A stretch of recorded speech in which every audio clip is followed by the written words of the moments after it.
बिस्मिल्लाहिर्रहमानिर्रहीम। सब देखने वाले एक मरतबा दरूद पाक पढ़ लें। अल्लाहुम्मा सल्ली अला सय्यदना व मौलाना मोहम्मद व अला आलिहि व सहाबि बारिक वसल्लम व सल्लु अलैहि। अस्सलाम वालेकुम। मैं हूं एडवोकेट मोहम्मद आसिफ असलम और आप देख रहे हैं आसिफ ट्यूशन सेंटर चैनल। अपना ब्रीफ इंट्रोडक्शन ताकि स्टूडेंट को एतबार और ट्रस्ट हो कि जिससे हम लेक्चर ले रहे हैं क्या वो इतनी काबिलियत रखता है कि हमें लेक्चर दे सकता है। तो अल्हम्दुलिल्लाह ताला मैंने 5 MA किए हैं। MA इस्लामियात, MA English, MA history and archaeology, MA political science और MA पाकिस्तान स्टडी। छठा MA जो उर्दू है उसका रिज़ल्ट वेटिंग में है। 7वीं डिग्री IR की एजाज़ी है। 8वीं LLB की, क्योंकि अभी छठी डिग्री का रिज़ल्ट वेटिंग में है तो इसलिए 60 डिग्रियाँ। उसके अलावा अल्हम्दुलिल्लाह ताला मैं गोल्ड मेडलिस्ट और सिल्वर मेडलिस्ट भी हूँ और तमाम डिग्रियाँ पंजाब से हासिल की हैं। आज का जो हमारा जो टॉपिक है वो बड़ा कीमती टॉपिक है, क्योंकि आज के टॉपिक के अंदर हम ये पढ़ेंगे कि रिमांड क्या होता है, जिस्मानी रिमांड क्या होता है, जुडिशियल रिमांड क्या होता है। क्योंकि ये वीडियो सिर्फ लॉ के स्टूडेंट के लिए कीमती नहीं है, ये हर उस शख्स के लिए कीमती है कि जो एक शहरी है, यानी जो कोई हर आम आदमी के लिए ये कीमती है। क्योंकि खुदा न खास्ता कभी नहीं पता होता कि एक शख्स के ऊपर कब बुरे हालात आ जाएं या उसका कोई अजीज़ जो है वो अरेस्ट हो जाए, तो उसको ये पता हो कि रिमांड का मतलब क्या है।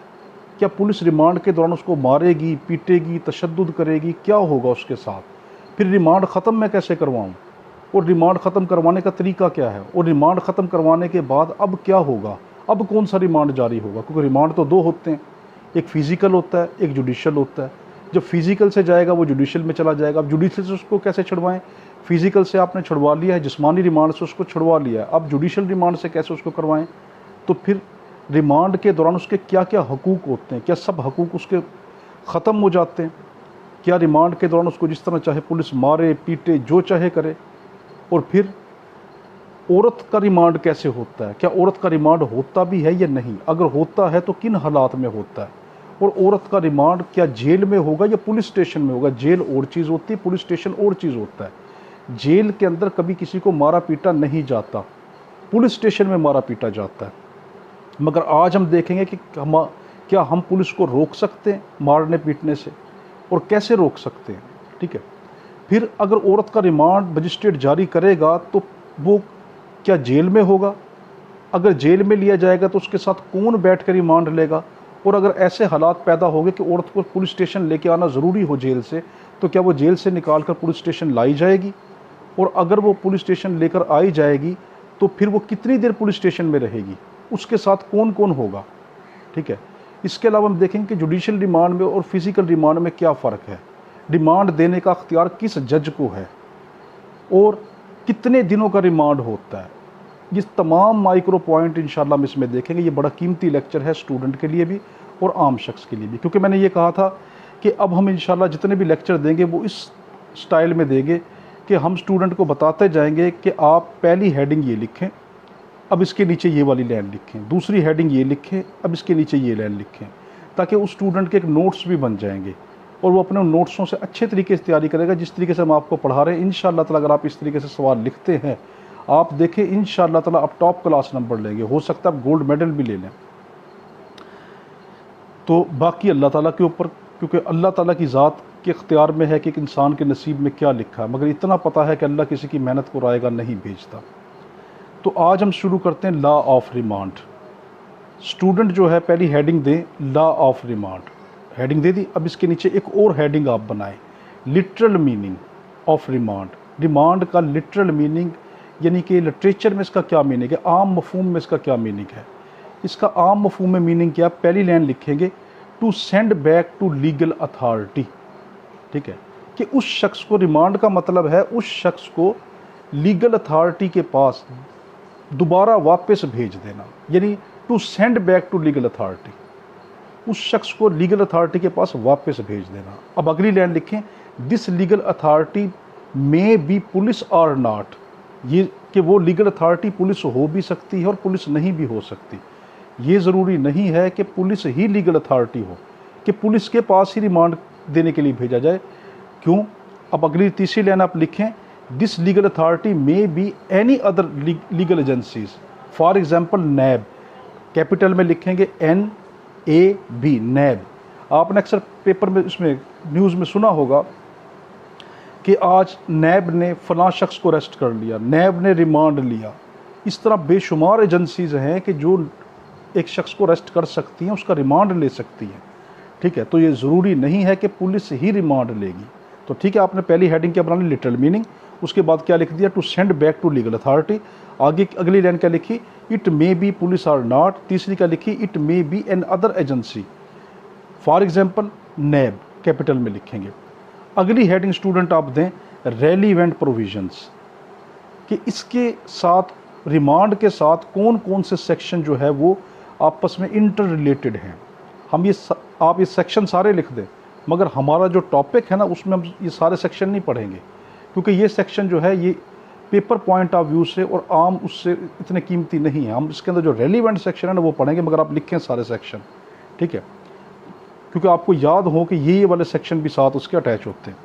तो आप सेक्शन लिखिए 167 से 169 CRPC, फिर 344, फिर 60 से लेके 67, फिर 80, फिर 83, 86, 86A CRPC। ऊपर जितने बताए ये सारे CRPC के सेक्शन हैं, ये सारी दफात CRPC की हैं। आगे एरो डाल के नीचे लिखें पंजाब पुलिस रूल 1934, इसका चैप्टर है 24, 25, 26। ठीक है, अब आपके ये रेलिवेंट सेक्शन आ गए। अब अगली हेडिंग नीचे दें कि काइंड ऑफ रिमांड। ठीक है, काइंड्स ऑफ रिमांड लिख दिया। अब इसकी पहला एरो डाल के लिखें फिजिकल रिमांड, दूसरी हेडिंग डाल के लिखें जुडिशल रिमांड। तो रिमांड की दो किस्में होती हैं बड़ी, ठीक है, एक होता है फिजिकल रिमांड, एक होता है जुडिशल रिमांड। सब काइंड्स भी होती हैं, ठीक है, मगर वो इतनी ज़्यादा ज़रूरी नहीं है। जो आपके पेपर पॉइंट ऑफ व्यू से या आम शख्स के नॉलेज के लिए वो ज़रूरी है।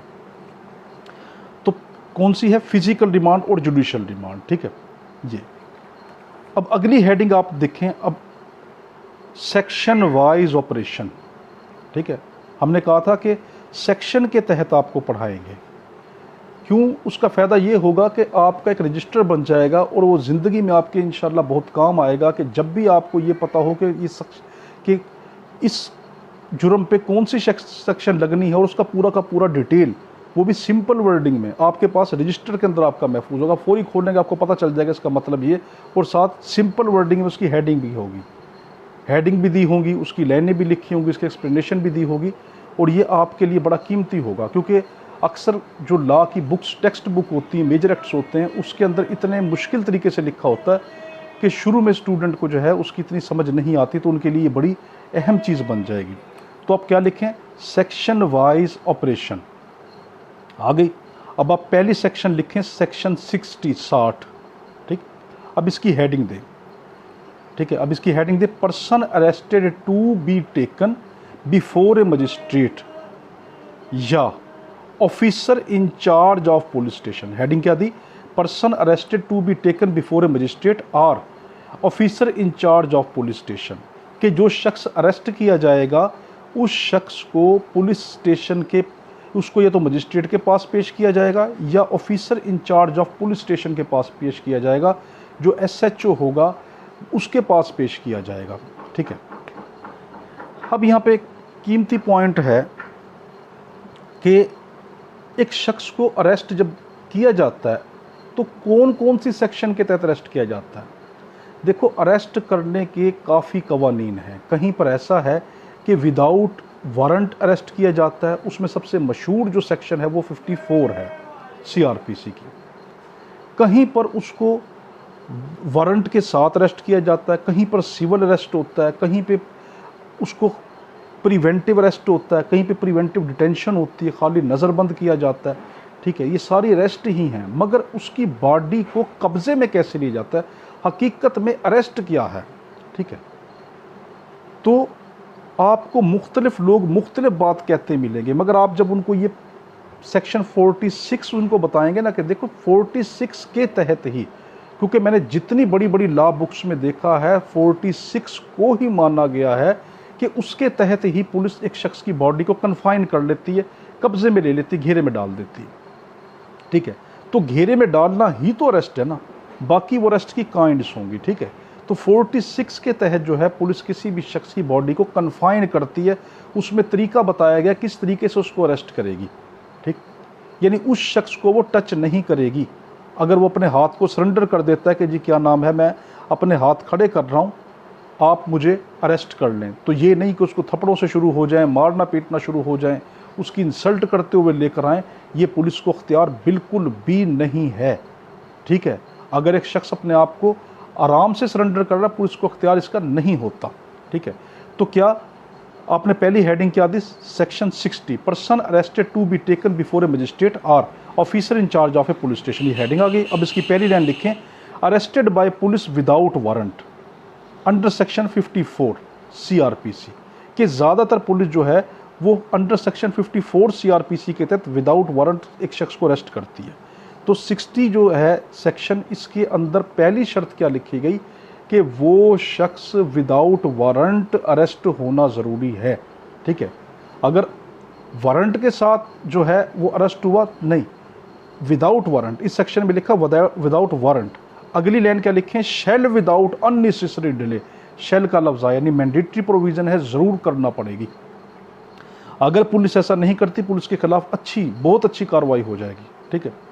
तो क्या, shall without unnecessary delay take or send to person, send or take the person arrested before a magistrate or officer in charge of a police station.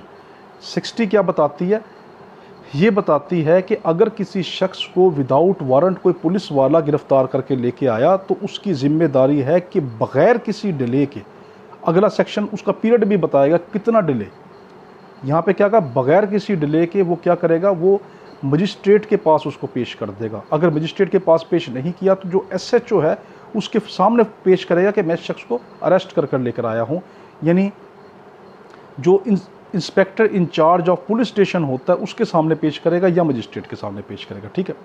अब अगली हेडिंग दे सेक्शन 61, ठीक है, दे दी हेडिंग। अब आप ये इसकी हेडिंग दे, सेक्शन 61 लिखा, इसकी हेडिंग आप लिखें, person arrested not to be detain more than 24 hour, person arrested not to be detain more than 24 hour, कि जो शख्स उन्होंने अरेस्ट किया है उसको 24 घंटे से ज़्यादा वो अपने पास नहीं रख सकते जब तक मजिस्ट्रेट को पेश ना करें, ठीक है। आपने ये हेडिंग दे दी। अब इसकी पहली लाइन स्टूडेंट आप लिखें कि पर्सन अरेस्टेड बाय पुलिस, ये सेक्शन क्या बताती है कि वो शख्स पुलिस ने अरेस्ट किया हो। दूसरी लाइन लिखें विदाउट वारंट, दूसरी शर्त है कि वो बगैर वारंट के अरेस्ट किया हो। तीसरी लाइन लिखे no special order of magistrate under section 157 CRPC is obtained, क्या, no special order of magistrate under section 157 CRPC is obtained, उन्होंने मजिस्ट्रेट का स्पेशल ऑर्डर 157 CRPC का ऑब्टेन्ड ना किया हो, हासिल ना किया हो, ठीक है। ये ऑर्डर ऐसा होता है कि ये आम हालात से एक्सेप्शन दे देता है, ठीक है। तो अगली लाइन क्या लिखें, can not detain him in custody, आगे कि उसको वो अपने पास कस्टडी में नहीं रख सकते, ठीक है, out of the period of 24 hour. अगली क्या लिखी, out of the period of 24 hour, ठीक है, कि वो 24 घंटे से ज़्यादा अपने पास नहीं रख सकते। अगली लाइन लिखें excluding the period of journey, मगर वो सफ़र का पीरियड निकाल देंगे, ठीक है। आगे क्या लिखेंगे, then the accused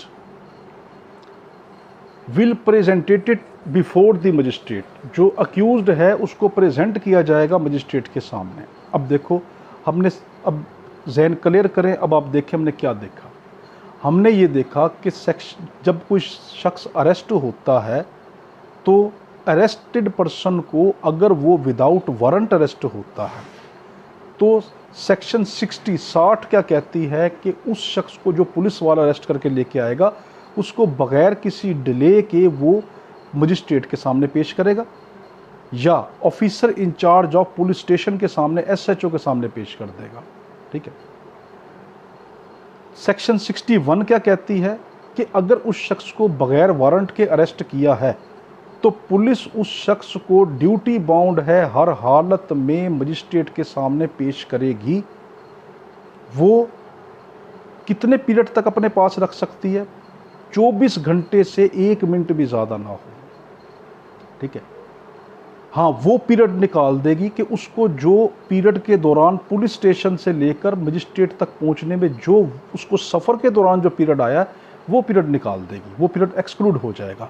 for example, उसको अरेस्ट किए हुए अब 24 घंटे होने वाले हैं, वो अब उसको लेके चले हैं और आगे 3 घंटे का सफ़र है। अब ये 3 घंटे डिले हो गया, ठीक है, 24 घंटे से एक्स्ट्रा हो गए, यानी 27 घंटे होने वाले हैं। मगर उस जो ये पीरियड 3 घंटे का है क्योंकि उन्होंने सफ़र किया था इस दौरान, तो ये वाला पीरियड निकल जाएगा। तो 24 घंटे के अंदर अंदर पेश करने की पुलिस पाबंद है। अगर पुलिस नहीं पेश करती तो पुलिस के खिलाफ बहुत बड़ी कार्रवाई होती है। हैबियस कॉर्पस की कार्रवाई आप कर सकते हैं कि हब्से बेजा में उन्होंने उसको रखा हुआ है, ठीक है। यानी बहुत सी और कार्रवाइयाँ पुलिस के खिलाफ होती हैं, ठीक है। तो अगली सेक्शन लिखें आप 62, लिख ली स्टूडेंट आपने। अब इसकी हेडिंग दे police to report apprehension, police to report apprehension. इसकी पहली लाइन लिखें the officer in charge of police station, ठीक है, लिख लिया।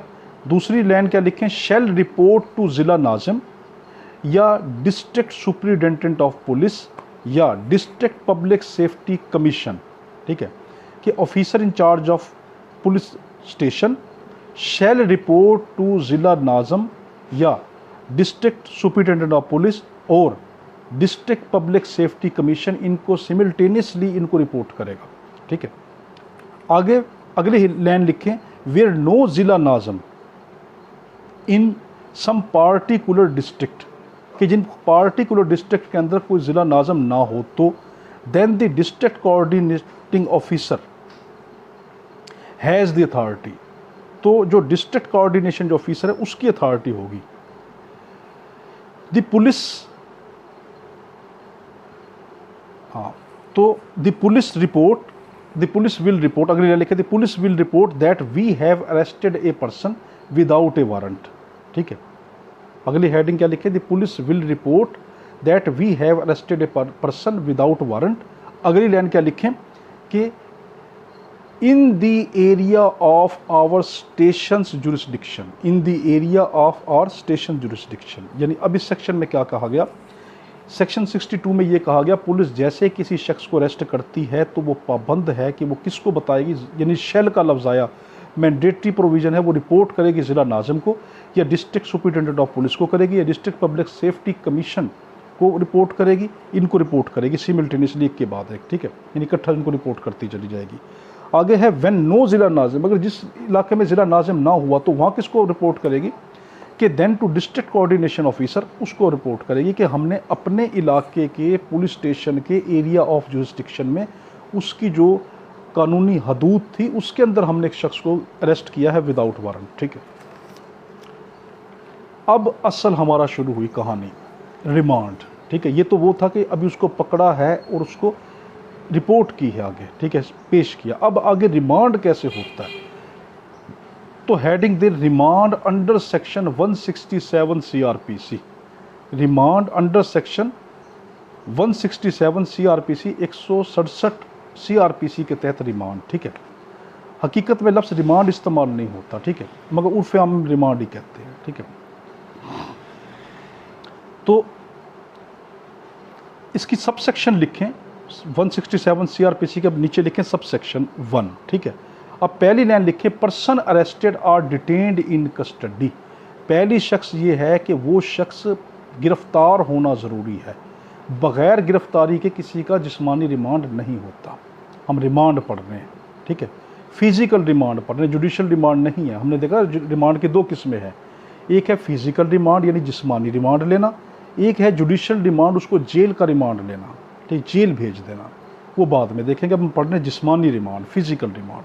पहली शर्त है कि person arrested or detained in custody of police और एनी लीगल अथॉरिटी, कि वो शख्स जो है वो कस्टडी में हो, लीगल अथॉरिटी के पास अरेस्ट हो, नज़रबंद हो, अरेस्ट हो। अगली लाइन लिखें एंड इट इज़ अपेयर,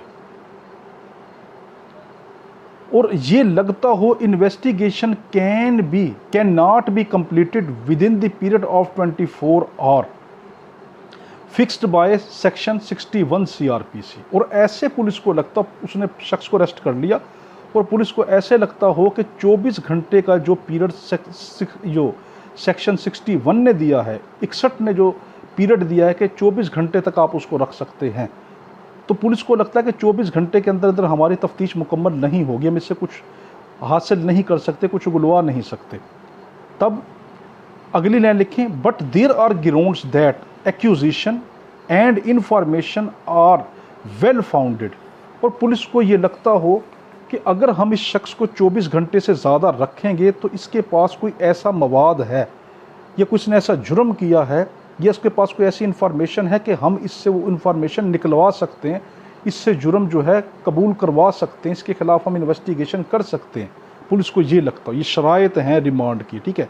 किसके तहत? 167 CRPC की सबसेक्शन 1 के तहत। देखो सेक्शन वाइज आप पढ़ेंगे तो आपको पता भी चल रहा है कि मैं क्या पढ़ रहा हूँ। दूसरा ये कि आपके ज़िंदगी भर काम आएगी, वरना अगर नोट्स में ये गाइड बुक में सेक्शन ही ना लिखी हो, 1-2 सेक्शन लिख ली, बाकी सेक्शन ना लिखी हो, स्टूडेंट को ये नहीं पता मैंने कौन सी सेक्शन पढ़ी, मैंने पढ़ा क्या है भाई। उसको सिर्फ मैटर आता है, इस तरह आम इंसान को मालूम आता है। वो वकील नहीं है, ठीक है, वो वकील नहीं है, क्योंकि वकील को तो सेक्शन का पता होता है, उसको रेलिवेंट सेक्शन का नहीं पता मैं कौन से सेक्शन के तहत। अब उसको 167 CRPC की सब सेक्शन 1 क्या कहती है, ठीक है। अब उसको यही नहीं पता कि ये सेक्शन क्या कहती है।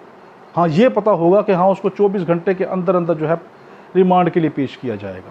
भाई कौन सी सेक्शन के तहत किया जाएगा? 61 के तहत पेश किया जाएगा, यानी उसको मजिस्ट्रेट के सामने पेश किया जाएगा 61 के तहत, कि मजिस्ट्रेट के सामने पेश किया जाएगा। अब पुलिस की मर्जी अगर रिमांड लेगी तो 167 CRPC के तहत रिमांड लेगी, ठीक है।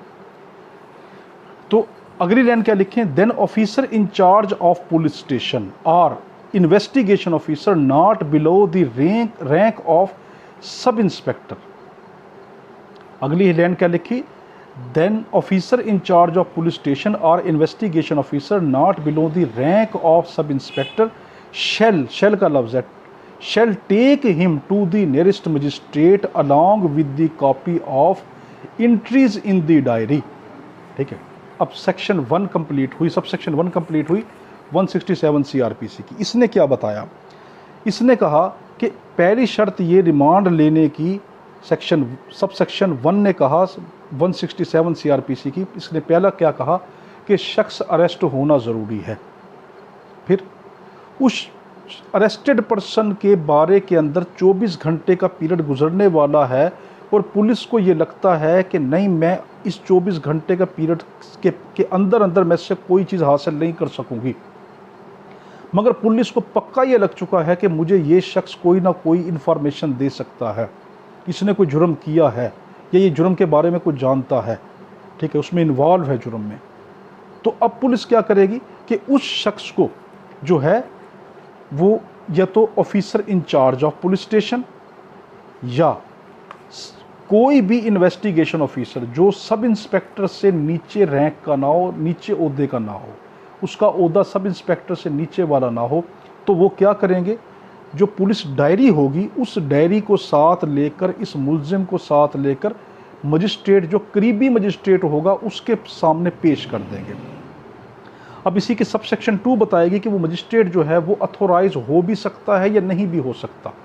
ये ज़रूरी नहीं है कि वो जिस मजिस्ट्रेट के सामने पेश कर रहे हैं वो इस रिमांड को देने का जो है वो अथोराइज है, यानी उसकी जुरिस्डिक्शन लगती भी है या नहीं लगती। सिंपल वर्डिंग में कि वो जिस मजिस्ट्रेट के सामने पेश कर रहे हैं, क्या वो मजिस्ट्रेट उस इलाके का ही मजिस्ट्रेट है कि जो रिमांड देगा? नहीं, आप किसी भी मजिस्ट्रेट के पास पेश कर सकते हैं कि जो नियरेस्ट हो, जो करीब हो, ठीक है, मगर वो जुरिस्डिक्शन उसको प्रोविंशियल गवर्नमेंट ने दी हो, प्रोविंशियल गवर्नमेंट ने क्या हो, उसको जुरिस्डिक्शन दी हो, मगर ये ज़रूरी नहीं है कि उसको वो इलाका लगता हो या ना लगता हो, ठीक है। ये कंसेप्ट दूर करना।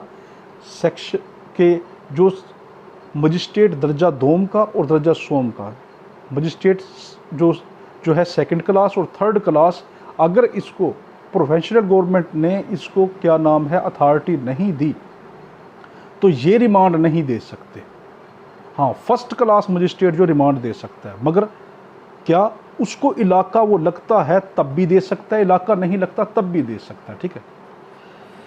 तो अब आपने अगली क्या लिखा, सब सेक्शन 2, अब इसकी हेडिंग दे, द मजिस्ट्रेट मे और may not authorise to have jurisdiction.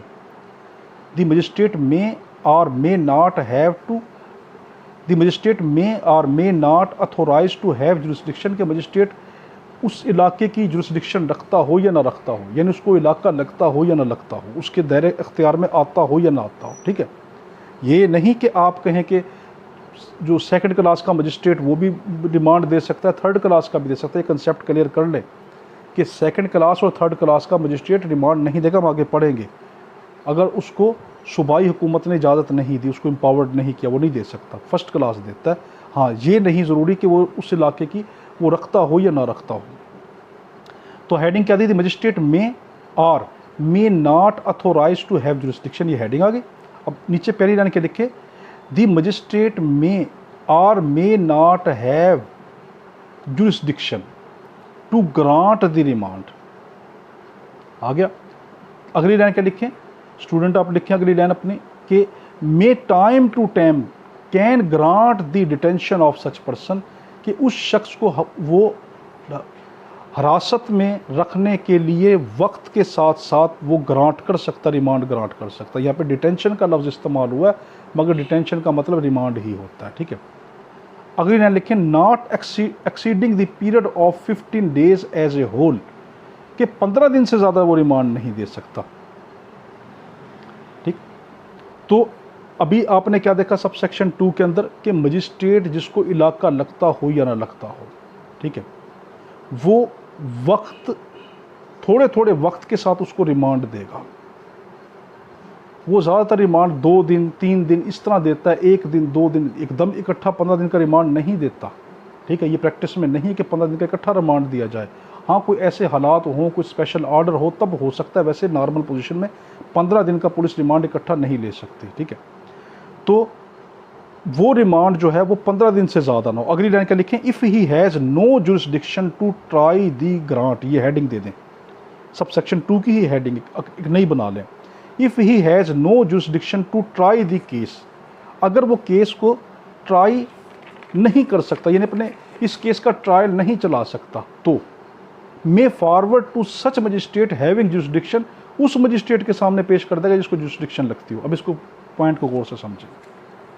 सबसे पहले तो जहन से ये चीज़ निकाल दें कि जो मजिस्ट्रेट सेकंड क्लास और थर्ड क्लास भी रिमांड देते हैं, अगर सूबाई हुकूमत ने उनको एम्पावर्ड किया है तो ठीक, वरना वो रिमांड नहीं दे सकते।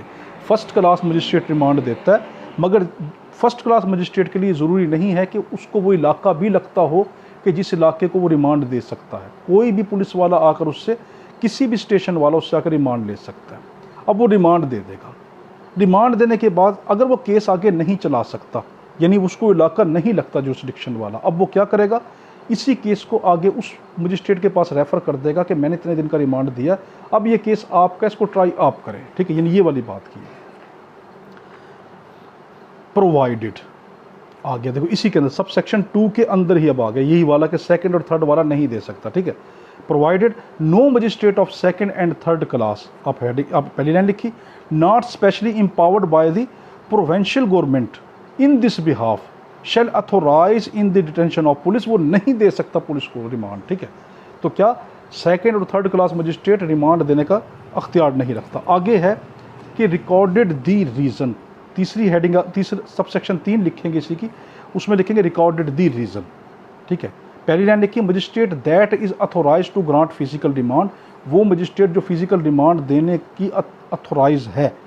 अगली लाइन लिखिए, shall record the reason for doing so, वो इस रिमांड को देने की वजह भी लिखेगा, मुझे क्यों ऐसा लग रहा है कि मैं रिमांड दूँ। अगर उसको कोई वजह नज़र नहीं आ रही कि नहीं पुलिस जानबूझ के रिमांड ले रही है और रिमांड नहीं बनता, तो वो इनकार कर देगा। वो पाबंद नहीं है कि पुलिस उसको कहे कि आप रिमांड दे, तो वो रिमांड देगा।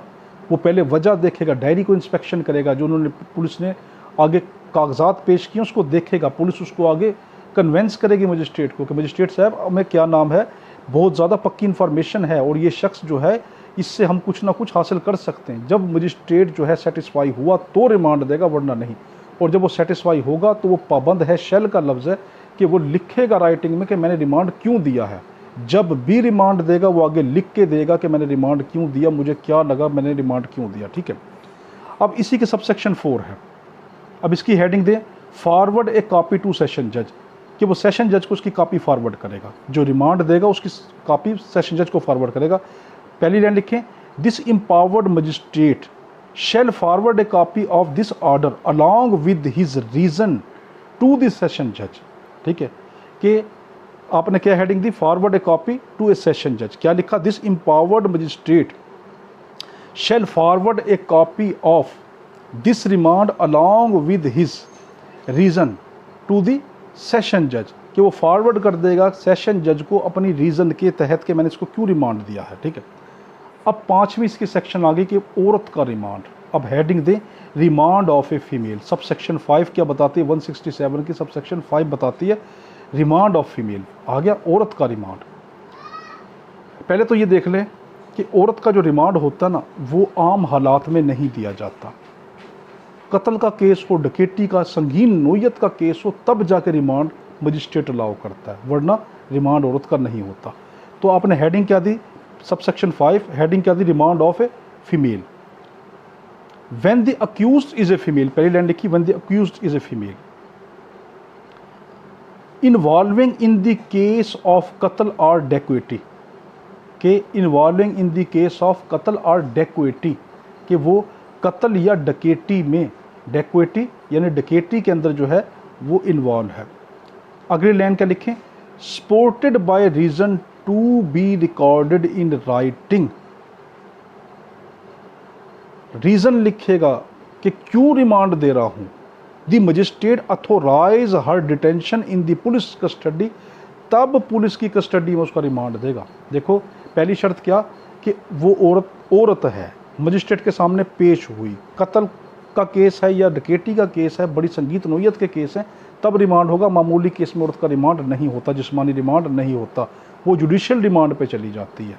औरत का जुडिशियल रिमांड होता है, फिजिकल जिस्मानी रिमांड औरत का नहीं होता। आम हालात में कत्ल या डकैती इस तरह के संगीन नोयत के केसों में होता है। मगर जब जज साहब देंगे, मजिस्ट्रेट साहब देंगे, तो वो रीज़न लिखेंगे कि मैंने क्यों दिया है, और रीज़न बड़ी स्ट्रॉन्ग होनी ज़रूरी है, मामूली रीज़न ना हो। अगली लाइन है कि this lady accuse shall be interrogated in the jail. Remand कहां पे होगा, जेल के अंदर, पुलिस स्टेशन पे रिमांड नहीं होता। कहां होगा, जेल में होगा। इन द प्रेजेंस ऑफ, अगली लाइन लिखे, in the presence of an officer of jail, कि किसकी मौजूदगी में, कि जेल का ऑफिसर बैठा होगा। पुलिस वाला तो लेगा रिमांड, जो इन्वेस्टिगेशन ऑफिसर होगा वो तो लेगा, मगर साथ क्या बैठा होगा, जेल का ऑफिसर भी साथ बैठेगा। And a female police officer, और एक फीमेल पुलिस ऑफिसर भी साथ बैठेगी। तो देखो अभी तक हमने क्या देखा औरत के रिमांड में, कि औरत का रिमांड आम हालात में नहीं होता, औरत का रिमांड संगीन नोयत के जुर्म में होता है। जब औरत का रिमांड जज साहब, मजिस्ट्रेट साहब देंगे, तो वो क्या करेंगे कि साथ रीज़न लिखें कि बड़ी कवी रीज़न है, बड़ी स्ट्रॉन्ग रीज़न है कि मैं इस वजह से दे रहा हूँ। मगर औरत का रिमांड जेल में होगा, हवालात में, पुलिस स्टेशन पे नहीं होगा, जेल में होगा। और फिर उस औरत का रिमांड लेते वक्त जो रिमांड लेने वाला इन्वेस्टिगेशन ऑफिसर होगा, उसके साथ जेल का ऑफिसर साथ बैठेगा, और साथ एक लेडी ऑफिसर भी साथ बैठेगी कि इस औरत के साथ कोई ज़्यादती तो नहीं कर रहे हैं, कोई मसला तो उसके साथ नहीं कर रहे हैं। तो यानी उसकी को फुल प्रोटेक्शन देकर जो है फिर उसका रिमांड लिया जाता है। आगे है इसकी sub section 6, jail officer will facilitate. अगली हेडिंग क्या देंगे, sub section 6, jail officer will facilitate. नीचे क्या लिखेंगे, jail officer will facilitate such interrogation. Jail का जो ऑफिसर होगा इस तमाम इंटेरोगेशन में, इस तमाम तफ्तीश के अंदर उनको हर तरह की सहूलत प्रोवाइड करेगा। अब इसकी सब सेक्शन 7 लिखें, period of investigation. Period of investigation of a lady accused, heading दे, period of investigation of a lady accused दे दी। अब पहली लाइन लिखें, if it is necessary that a female accuse be taken out of jail. Sub section 7 बताती है कि अगर ज़रूरी हो कि उसको जेल से बाहर लेके जाके उसका रिमांड लिया जाए, तो क्या रिमांड हो सकता, हाँ हो सकता, मगर बहुत स्ट्रॉन्ग रीज़न हो। तो इसकी सब सेक्शन 7 क्या बताती है कि if it is necessary that a female accused be taken out of jail, कि अगर ज़रूरी हो कि इस फीमेल अक्यूज्ड को जेल से बाहर लेके जाया जाए। अगली लाइन क्या लिखी है, द SHO यानी officer in charge of police station और investigation officer not below the rank of a sub inspector, के या तो officer in charge of a police station या इन्वेस्टिगेशन ऑफिसर मगर वो सब इंस्पेक्टर से नीचे के दर्जे का ना हो, shall apply to the magistrate in this behalf, वो मजिस्ट्रेट को पहले अप्लाई करेगा, मजिस्ट्रेट के पास एप्लीकेशन मूव करेगा, उसको कहेगा, दरख्वास्त करेगा कि मजिस्ट्रेट साहब मुझे इस औरत का रिमांड जेल में नहीं लेना, कुछ ऐसी वजूहात हैं जो बहुत स्ट्रॉन्ग बताया कि पुलिस स्टेशन में इसका रिमांड लिया जाएगा।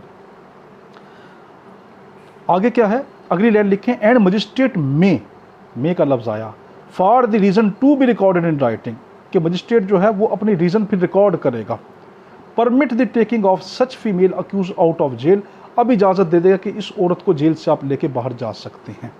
ठीक है, आगे, in the company of a female police officer appointed by the magistrate, मगर किसके साथ उस औरत को लेके जाएंगे, वो ऑफिसर, वो लेडी ऑफिसर औरत ऑफिसर के साथ जो मजिस्ट्रेट जिसको अपॉइंट करेगा कि मैं इसको कागजात में नामजद कर रहा हूं कि इस लेडी ऑफिसर के साथ आप लेके जाएंगे।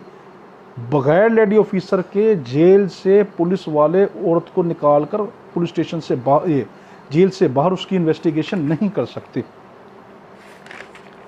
अगला आप क्या लिख रहे हैं कि प्रोवाइडेड, इसी के अंदर आ गया सब सेक्शन 7 में, provided the female accuse shall not be keeped out of prison between sunset and sunrise, ये सबसे बड़े नुक्ता है।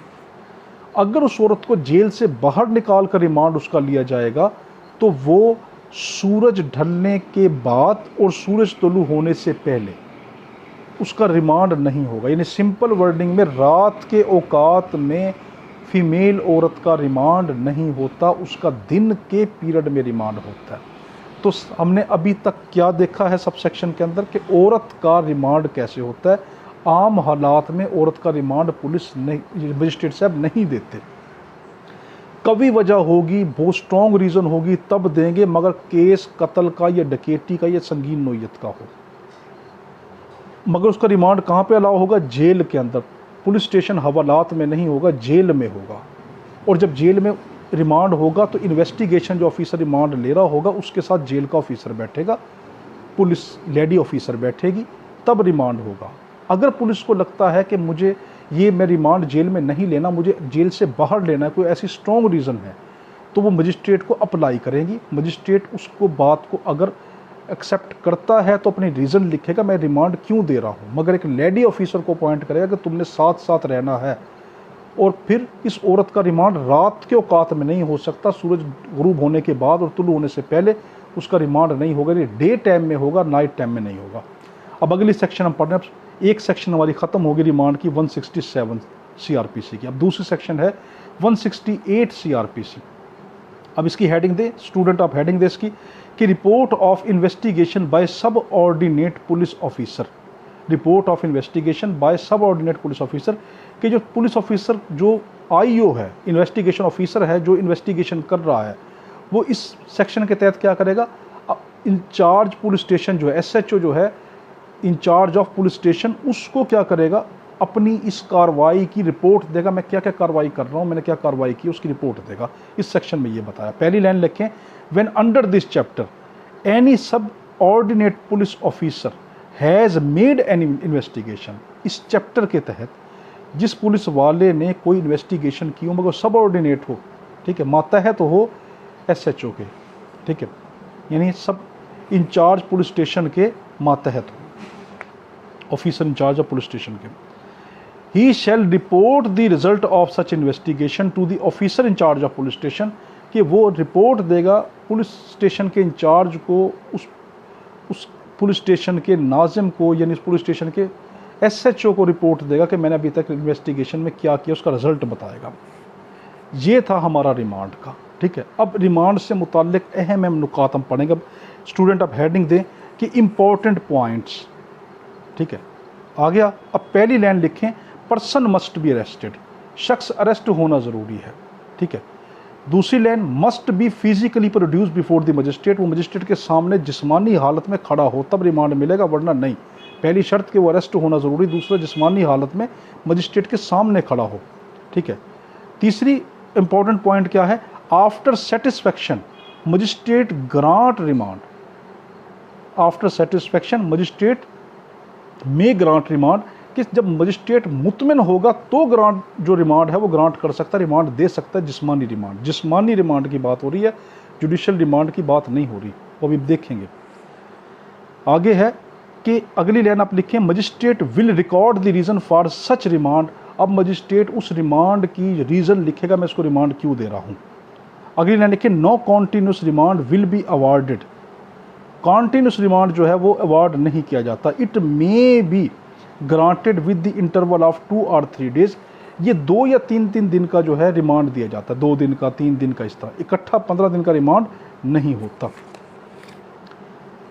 आगे है कि when no progress in the previous remand the magistrate may refuse to grant the further remand, कि अगर पिछले रिमांड के अंदर कोई प्रोग्रेस पुलिस ने नहीं की, कोई कार्रवाई नहीं की, अब वो अगला रिमांड उसको नहीं देगा कि मैं नहीं देता, रिफ्यूज कर देगा। ठीक है। अगली line, avoid remand at home. अक्सर इस तरह होता है प्रैक्टिस में कि रिमांड पुलिस वाले जो है वो मजिस्ट्रेट साहब के रिहाइश गाह पे जाके लेते हैं, मगर ऐसा करना नहीं चाहिए। ये कानून के अंदर अच्छा नहीं समझा जाता, ये नहीं करना चाहिए, इससे अवॉइड करना चाहिए। तो अवॉइड रिमांड एट होम, के रिमांड को जो है वो घर पे ना दिया जाए, ओपन कोर्ट में दिया जाए। अब रिमांड कितना है, 15 दिन का। The period of remand is 15 days only. ठीक है, including the period of that 24 hour in which the person has been arrested, कि जिसके अंदर वो पर्सन को अरेस्ट किया गया था उस पीरियड को मिलाकर 15 दिन का होता है। देखो 14 दिन का रिमांड और 24 घंटे वो एक दिन कि जिसके अंदर उसको अरेस्ट किया था वो मिला के 15 दिन का होता है। अब अगली हेडिंग आप देखिए, who may grant remand. Remand कौन दे सकता है, रिमांड जो है वो कौन दे सकता है, only the magistrate can grant remand. सिर्फ मजिस्ट्रेट रिमांड दे सकता है। ठीक है, मजिस्ट्रेट के अलावा बाकी कोई रिमांड नहीं दे सकता। अब एक नुक्ता है यहाँ पे, ये पेपर में नहीं लिखना, ये सिर्फ समझाने के लिए करना। अगर एक शख्स वो भावलपुर से जुर्म करके गया और वो लाहौर भाग गया, ठीक है, मगर भावलपुर की पुलिस को पता चल गया कि वो लाहौर फलां जगह पे बैठा है, तो अब उसका क्या करेंगे। अब 2 तरीके हैं, या तो भावलपुर वाली पुलिस लाहौर की पुलिस को इन्फॉर्म करेगी कि आपके मुतलका पुलिस स्टेशन के दायरे के अंदर ये मेरा शख्स, ये मुजरिम फ़लाँ वल्दियत फ़लाँ नाम फ़लाँ हुलिये का ये बैठा है, इसको अरेस्ट कर लो। वो लाहौर वाली पुलिस उसको अरेस्ट कर लेगी, मगर अरेस्ट करके लाहौर वाली पुलिस भी पाबंद होगी कि 24 घंटे के अंदर अंदर उसको लाहौर के मजिस्ट्रेट के सामने पेश करेगी। देखो बंदा है मुजरिम भावलपुर का, मगर वो मजिस्ट्रेट लाहौर के सामने पेश करना पड़ेगा 24 घंटे के अंदर। ठीक है। या दूसरा काम ये कर सकते हैं कि भावलपुर की पुलिस जाए लाहौर, और जिस पुलिस स्टेशन के दायरे में वो शख्स छुपा हुआ है उस पुलिस स्टेशन वाले officer in charge of police station को क्या करे, इतला दे, उससे इजाज़त ले कि आपके इलाके के अंदर मेरे भावलपुर का मुजरिम भागा हुआ रह रहा है, यहाँ पर मैं इसको अरेस्ट करने आ रही हूँ, मैं आ चुकी हूँ, तो आप मेरे साथ चलकर मेरी मदद करें या मुझे इजाज़त दें कि मैं इसको खुद अरेस्ट कर लूँ। तो वो जब इजाज़त देगा, थाना मुतलका जिसके अंदर वो छुपा होगा, बेशक वो भावलपुर का क्यों ना हो, बेशक किसी और शहर का क्यों ना हो, मगर जिस इलाके में छुपा होता है उस इलाके के पुलिस स्टेशन के इंचार्ज से पुलिस को इजाज़त लेके फिर गिरफ्तार करना होता है। ठीक है, ये बड़ा अहम नुक्ता है। अब ये वाले पुलिस वाले क्या करेंगे, अगर ये भावलपुर वाले आ गए, ये भी उसको पहले लाहौर के मजिस्ट्रेट के सामने पेश करेंगे 24 घंटे के अंदर अंदर। अगर उनको पता है कि हाँ मैं भावलपुर 24 घंटे के अंदर अंदर नहीं पहुँच सकते, ठीक है, तो क्या बेहतर ये है कि वो क्या करेंगे, सबसे पहले उनको, बल्कि मैंडेटरी है कि वो मजिस्ट्रेट के सामने उनको पेश करेंगे 24 घंटे के अंदर अंदर। तो देखो हमने क्या देखा, अगर शख्स कहीं से भी भागा हो, वो जहाँ पे भी पकड़ा जाएगा वो उस इलाके के मजिस्ट्रेट के सामने 24 घंटे के अंदर अंदर पेश किया जाएगा, ये ज़रूरी है। अगला आप लिखें, right of accuse during remand. Remand के दौरान उस शख्स के क्या क्या हकूक़ होते हैं। सबसे पहला है मेरिंडा राइट। पहली हेडिंग दे, पहले लाइन लिखें मेरिंडा राइट। मेरिंडा राइट क्या होता है, मेरिंडा राइट पूरी दुनिया में राइज है, मगर अफसोस की बात है कि पाकिस्तान में और अक्सर ममालिक में ये उसको बताया ही नहीं जाता। मेरिंडा राइट का मतलब ये है कि जब पुलिस एक शख्स को अरेस्ट करती है, अरेस्ट करने के बाद उसको अपने मुंह से कहेगी कि आप मुझे कुछ भी बताने के पाबंद नहीं है, आपकी मर्ज़ी चाहे बताए ना बताए, हमने आपको सिर्फ अरेस्ट किया है। हम आपको अरेस्ट करने के बाद हमारा काम एविडेंस को कलेक्ट करना है। The basic purpose of investigation is to collect the evidence and not any other thing. उसका काम सिर्फ और सिर्फ पुलिस का है कि वो एविडेंस को कलेक्ट करे। वो किसी को गुनहगार बेगुनाह नहीं ठहरा सकती। अगर वो किसी को लिख दे उसके अंदर कि इस शख्स ने ही जान से मार दिया है, उसकी कोई वैल्यू नहीं है। क्यों कि अदालत पाबंद नहीं है पुलिस की रिपोर्ट को मानने की। अदालत अपना ट्रायल चलाएगी। वो तो सिर्फ पुलिस वाले ने जो एविडेंस कलेक्ट किए हैं वो उसको आगे पेश कर सकती है। ठीक है, पहला राइट है मिरिंडा राइट के वो कहेगी पुलिस के आप मुझे बताने के पाबंद नहीं है, मगर अफसोस की बात यहाँ पर यह है कि पुलिस वाले उसको मार मार उसका हालत बिगाड़ देते हैं। तो ये क्या है, अब हम आगे देखें क्या पुलिस मार सकती है, नहीं मार सकती। आगे है अगला उसका राइट है कम्युनिकेशन टू द रिलेटिव्स, कि उसको इजाज़त देगी कि अपने रिश्तेदारों से मिल सकता है रिमांड के दौरान। उसके तमाम हकूक़ ख़त्म नहीं होते। अब ये नहीं कि वो पकड़ा गया रिमांड में है तो उसके तमाम इंसानी हकूक़ ख़त्म हो गए, नहीं। उसका पहला है कि मिरिंडा राइट, दूसरा है कि कम्युनिकेट टू रिलेटिव, उसका दूसरा राइट है कि अपने रिश्तेदारों से मिलेगा, अपनी ज़रूरियात बताएगा। तीसरा है मे कंसल्ट ए लॉयर, वो अगर चाहे अपनी मर्ज़ी का वकील कर सकता है, उसको हक़ है वकील करने का। अगला है कि supply of food cloth treatment, उसको फूड की क्लॉथ की और ट्रीटमेंट की, उसका इलाज, खुराक, उसका लिबास, उसकी ज़रूरियात की चीज़ें उसको दी जाएंगी। अगला राइट है मे रिमेन साइलेंट, वो चाहे तो चुप रह सकता, कुछ भी ना बताए, पुलिस उसको नहीं कुछ कह सकती। आगे है no torture under the protection of constitution of 1973 under the article of 10। 1973 का जो आईन पाकिस्तान है उसका आर्टिकल जो 10 है ये प्रोटेक्शन देता है उस शख्स को, सबसे पहली प्रोटेक्शन ये देता है। फिर रिमांड प्रोटेक्शन देता है कि उसको पुलिस जो है वो नहीं मार सकती, उसको हाथ नहीं लगा सकती। अगर तो पुलिस उसको मारती है आप फ़ौरन पुलिस के खिलाफ कार्रवाई करें, पुलिस उसको उंगली भी टच नहीं कर सकती। देखें ये वकील की कमज़ोरी होती है। ठीक है, कि हम जब फीस ले लेते हैं तो हम क्या करते हैं कि अब ये भूल जाते हैं कि हमारा क्लाइंट अंदर है, हमें पहले उसका तहफ़्फ़ुज़ करना चाहिए। वो हमारा क्लाइंट है, ठीक है, उसने अपने आप को हमें सौंप दिया, उसकी ज़िंदगी मौत अब हमारे अख्तियार में है। उसको उस पर जो भी जुल्म होगा अल्लाह के सामने हम जवाबदेह होंगे कि ए मेरे रब, मैंने इसकी ज़िम्मेदारी ली थी। हज़रत उमर फ़ारूक रज़ियल्लाहु अन्हु ने क्या कहा था कि अगर मेरे दौर हुकूमत में, खुदा की कसम, अगर मेरे दौर हुकूमत के अंदर एक बकरी का बच्चा भी प्यासा रह गया तो कल उमर अल्लाह को क्या मुँह दिखाएगा। ये है कि जिसकी ज़िम्मेदारी बन जाती है उसको अल्लाह को मुंह दिखाना है। बकरी का बच्चा भी रह गया तो इंसान है, तो क्या उसको पुलिस नहीं मार सकती। अगर उसको मारती है आप उसका मेडिकल ट्रीटमेंट कराएं कि उसको फलां फलां ज़ख्म दिए हैं। तो आगे है कि ड्यूटी ऑफ लॉयर, लॉयर की ड्यूटी क्या है। अब अगली हेडिंग देखें, ड्यूटी ऑफ लॉयर। पहली है टू ग्रांट जुडिशियल रिमांड, कि फिजिकल रिमांड को ख़त्म करवाए, जिस्मानी रिमांड ख़त्म कराए। क्यों कि to protect from police torture, in order to protect from police torture, ताकि उसका पुलिस टॉर्चर जो वो ख़त्म हो जाएगा। पुलिस की जो उस हिरासत में है, उसकी तशद्दुद में है, हर वक्त डर में, वो ख़त्म हो जाएगा। आगे है then apply for bail. Judicial remand किसको कहते हैं। जुडिशल रिमांड की तरफ आते हैं। जुडिशल रिमांड कहते हैं कि एक शख्स को जिस्मानी रिमांड से पुलिस की हिरासत से निकाल कर उसको जेल भेज देना जुडिशल रिमांड कहलाता है। अब जेल में उसको ना कोई मारेगा, ना पीटेगा, ना तशद्दुद होगा, उस पर कुछ भी नहीं होगा। ठीक है, वहाँ वो सुकून में होगा, उसको कहते हैं जुडिशल रिमांड। अब ये बड़ी अहम मैं आपको केस ला बता रहा हूँ। हमारे पास कम अज़ कम तमाम कवानीन से, ठीक है, हमारे पास उनके हमने अपने अलग कवानीन लिखे हुए, रजिस्टर्ड है हमारे पास। ठीक है, कम अज़ कम हमारे पास ज़्यादा ना लगाएं तो 30,000 केस ला हैं हमारे पास, हमने अलग लिखे हुए हैं। हम उन केस ला पे अलग लेक्चर देंगे। केस ला किसको कहते हैं, देखो ये पीछे जो किताबें लगी हुई ना, इसको केस ला कहते हैं। ठीक है, ये किताबें केस ला हैं। तो ये केस ला क्यों है, इसके अंदर ये लिखा हुआ है कि मिसाल के तौर के ऊपर, अब जो ये मैं केस ला आज क्या बता रहा हूँ कि पुलिस अगर आपके शख्स को, आपके मुल्ज़िम, आपके क्लाइंट को अगर वो 24 घंटे के अंदर मजिस्ट्रेट के पास नहीं पेश कर सकती, तो आप इनमें से बहुत सारे और हैं, मैं सिर्फ जिससे आपको जर्नल चंद एक बता रहा हूँ। तो आप ये वाले फ़ोटो कापी करवा कर, जैसे PLD किताब PLD लेंगे, 2013 की लेंगे, पेशावर वाली लेंगे, और उसका क्या नाम है, पेशावर का केस होगा ये, और सफ़ा नंबर 46 फ़ोटो कापी कराएंगे, जज साहब को आगे पेश करेंगे। जज साहब, इस केस के अंदर ये फ़ैसला हुआ था कि पुलिस हर हालत के अंदर 24 घंटे के अंदर अंदर जो है वो ये क्या नाम है, अक्यूज्ड को, मुलजिम को मजिस्ट्रेट के सामने पेश करने की पाबंद है। उसने क्यों नहीं किया, देखो केस में ये लिखा हुआ है, ठीक है।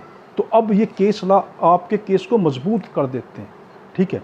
हम इंशाल्लाह ऐसे नोट्स बनाने की कोशिश करेंगे कि जिसके अंदर हम क्या करेंगे कि साथ वो गाइड बुक की शक्ल में भी होगा, उसके अंदर बनाएंगे कैसे, रेलिवेंट सेक्शन देकर। स्टूडेंट चाहे रेलिवेंट सेक्शन याद ना करे मगर उसके पास वो एक नोट्स हैं, उसके पास वो एक रिकॉर्ड है, तो उसको ये पता कि मैंने इस रेलिवेंट सेक्शन के तहत पढ़ा, तब उसको प्रैक्टिस में भी वो कामयाब हो गया और यहाँ भी कामयाब है, उसको समझ भी आ गया। अब उसको आगे कोई और बुक खरीदने की ज़रूरत नहीं है। उस नोट्स पे हम क्या नाम लिख दें कि all things of law in only in this book, तमाम कानून की किताब की तमाम चीज़ें इस एक किताब में, ठीक है। विद रेलिवेंट केस लॉ, साथ केस लॉ भी लिखेंगे, ठीक है। उन नोट्सों में क्या केस लॉ भी लिखेंगे कि जैसे हमने रिमांड का पढ़ा, रिमांड के केस लॉ, ताकि उस स्टूडेंट की वो सिर्फ वो एक नोट्स नहीं है, वो गाइड उसकी बुक नहीं है, बल्कि वो क्या बन गया, वो एक उसकी पूरी प्रॉपर किताब बन गई, उसका पूरा मेजर एक्ट बन गया, उसकी स्टूडेंट लाइफ भी उसी के अंदर और वो भी। तो उसको कौन लेगा, उसको स्टूडेंट भी खरीदेगा उस नोट्स को, और उसको कौन लेगा, उस नोट्सों को जो प्रैक्टिस वाला लायर होगा उसके लिए भी वो कीमती होगा, वो इतनी सिंपल इंग्लिश में लिखा होगा, ठीक है। तो हम देख रहे हैं कि केस लॉ कौन से हैं कि जो 24 घंटे के अंदर अंदर पुलिस पाबंद है कि उस शख्स को मजिस्ट्रेट के सामने पेश करेगी। जल्दी जल्दी आप देखें, पहली किताब है PLD 2013 पेशावर, सफ़ा नंबर 46। दूसरी किताब है 2016 PCR LJ, सफ़ा नंबर 402, ये पेशावर की है भी। फिर 2003 PCR LJ कराची की, सफ़ा नंबर 1282। फिर 2000 PCR LJ लाहौर की, सफ़ा नंबर 1411। PLD 1997 कराची की, सफ़ा नंबर 904। PLD 1997 लाहौर की, सफ़ा नंबर 135। PLD 1993 कराची की, सफ़ा नंबर 735। PLD 1992 कराची की, सफ़ा नंबर 358। 2013 MLD किताब का नाम, लाहौर की, 1359 पेज। 2005 YLR किताब का नाम है, ये कराची की, पेज नंबर 915। फिर PLD 1987 लाहौर की, पेज नंबर 236। और PLD 1997 PCR नहीं PLD का नाम 1997 PCR LJ कोयटा, सफ़ा नंबर 1203। ये तो मैंने चंद बताए हैं, कम अज़ कम सिर्फ इसी के ऊपर आप 1000 से ज़्यादा केस ला हैं, ठीक है। ये हमने सब अलग अलग करके रखे हैं और हम इसको इंशाअल्लाह ताला ज़रूर ये माइंड बनाएंगे कि हमको ऐसा नोट्स लिखेंगे जिसके अंदर क्या नाम है, हम ये तमाम चीज़ें प्रोवाइड करें। तो देखें स्टूडेंट, आज हमने क्या देखा कि हमने देखा कि रिमांड क्या है। सिंपल वर्डिंग में, जब पुलिस किसी शख्स को अरेस्ट कर लेती है तो वो 24 घंटे में पाबंद है उसको मजिस्ट्रेट के सामने पेश करने की। वो मजिस्ट्रेट सेकंड क्लास और थर्ड क्लास नहीं होना चाहिए।